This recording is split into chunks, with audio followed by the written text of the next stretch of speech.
ऐसा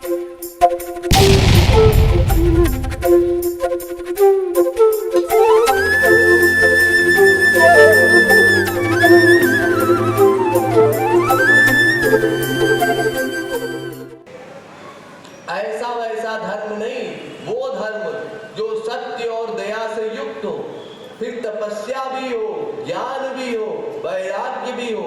लेकिन अगर श्री कृष्ण भक्ति से युक्त नहीं है वो कर्म, तो फिर हमारा अंतःकरण शुद्ध नहीं करा सकता। ये स्वयं श्री कृष्ण कह रहे हैं उद्धव परमहंस से। ऐसा क्यों? ऐसा इसलिए कि श्री कृष्ण भक्ति करने से ही अंतःकरण हमारा निर्मल हो जाता है, पात्र बन जाता है, और निर्मल अंतःकरण में ही भगवान रहते हैं। जैसा कि भगवान ने कहा है कि निर्मल मन जन सो मोहि पावा।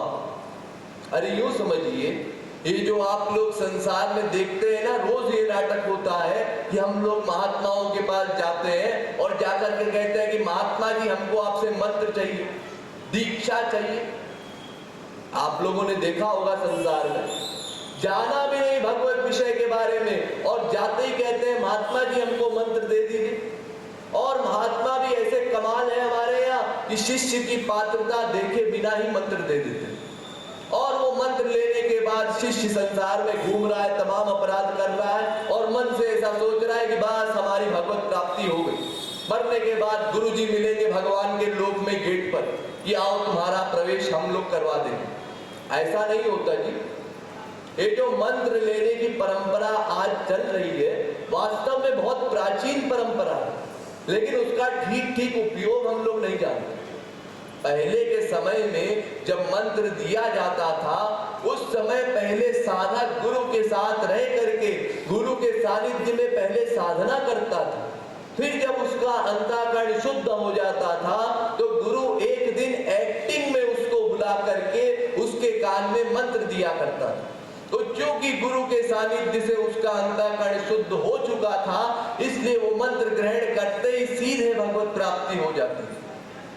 जैसे हम लोग संसार में देखते हैं, ग्रेजुएशन सेरेमनी होती है, उसमें बच्चा पहले से पास हो गया है, सबको रिजल्ट पता है कि बच्चा पास है, लेकिन उस दिन एक्टिंग में सर्टिफिकेट दिया जाता है कि ये लो तुम पास हो गए, तुम्हारी डिग्री लो।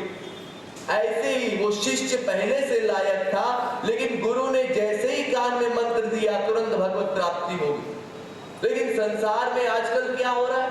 संसार में आपसे कहेंगे कि आपको साधना करने की जरूरत नहीं, भगवान की भक्ति करने की जरूरत नहीं, आके केवल मंत्र ले लीजिए। और मंत्र भी क्या दिया, ऐसे ही बोल दिया किसी के कान में। कोई कह देगा रामाय नमः, कोई कह देगा कृष्णाय नमः, कोई कह देगा विष्णाय नमः। अजी ये सब क्या है? क्या आप लोग ये समझते हैं कि भगवान संस्कृत बोलने से जल्दी प्रसन्न हो जाते हैं? ऐसा नहीं है जी। भगवान को कोई भाषा में कोई बोले उससे फर्क नहीं पड़ता, चाहे आप उड़िया बोले, चाहे हिंदी बोले, चाहे मराठी बोले, गुजराती बोले, बंगाली बोले, इससे भगवान को फर्क नहीं पड़ता। भगवान को भीतर के प्रेम से फर्क पड़ता।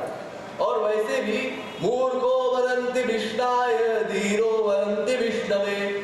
मूर्ख लोग कहते हैं विष्णाय नमः, गंगाय नमः।